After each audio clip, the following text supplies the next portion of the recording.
Welcome back to the LeverUp AMA series. I'm Marcus.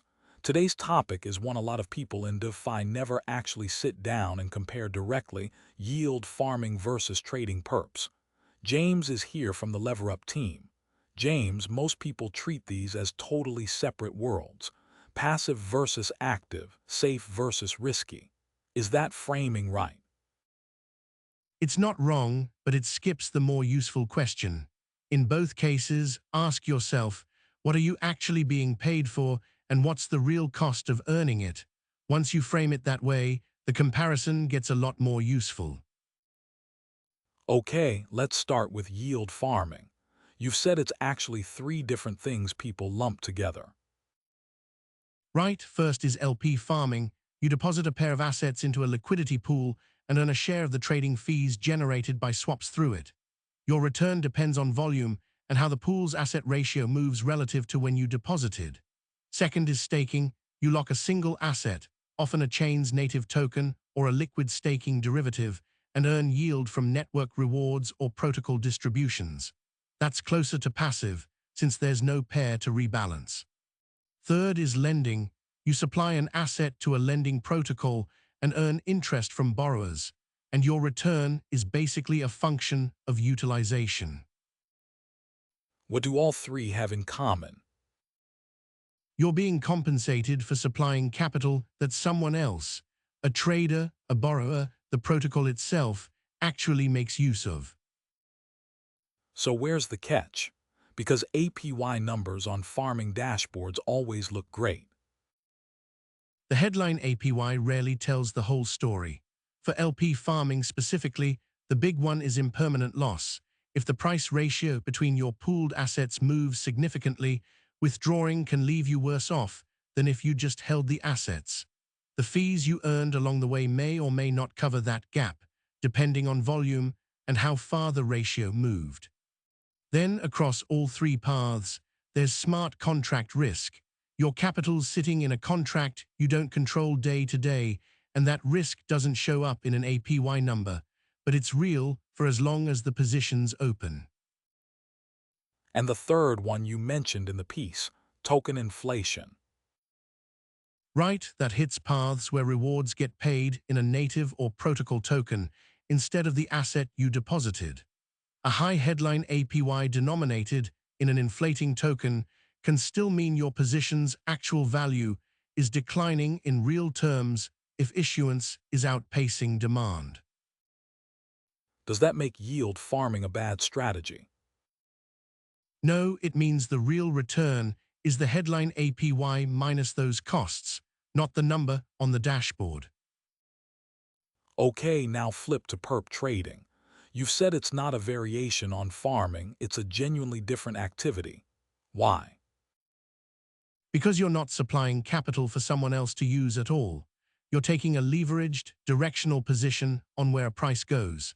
Your return depends primarily on that price move relative to your position, plus entry and exit execution, leverage, fees, funding, and how you manage risk along the way.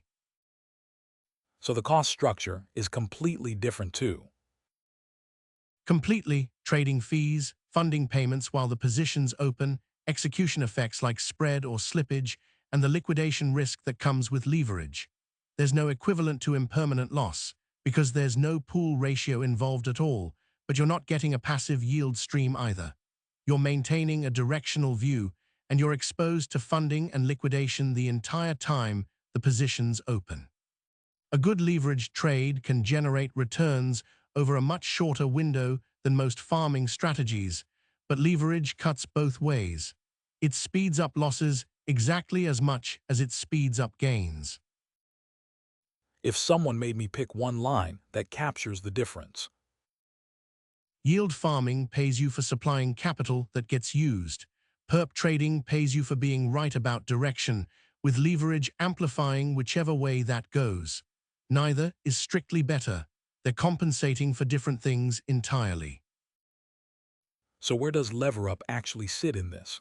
You offer both sides, right? We do, and they're connected rather than separate products. On the closer to passive side, there's LVMON staking.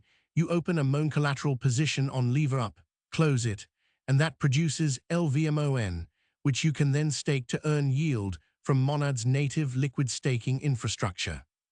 It's not identical to LP farming, there's no pool ratio to manage, but it shares the core trait of farming generally.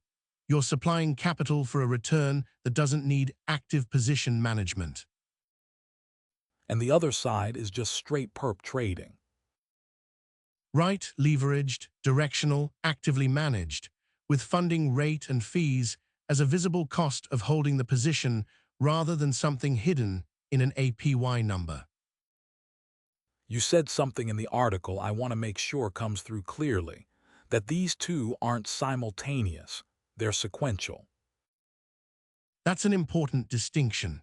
LeverUp connects perp trading with LVMON staking and redemption, so a trader can move the same underlying MON between an active collateral position and staked LVMON depending on what they want at a given moment, directional exposure, or passive yield.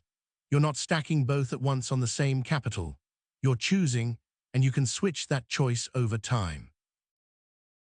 So if someone's trying to decide which path fits them, Ask the question we opened with. What are you actually being paid for, and what's the real cost of earning it? If the answer that fits you is, I want to supply capital and let it work passively, that's the farming side. If it's, I have a view on price and I want to act on it, that's perp trading. Most serious DeFi participants end up using both at different times, not picking one forever. James, appreciate you laying this out so directly. Anytime.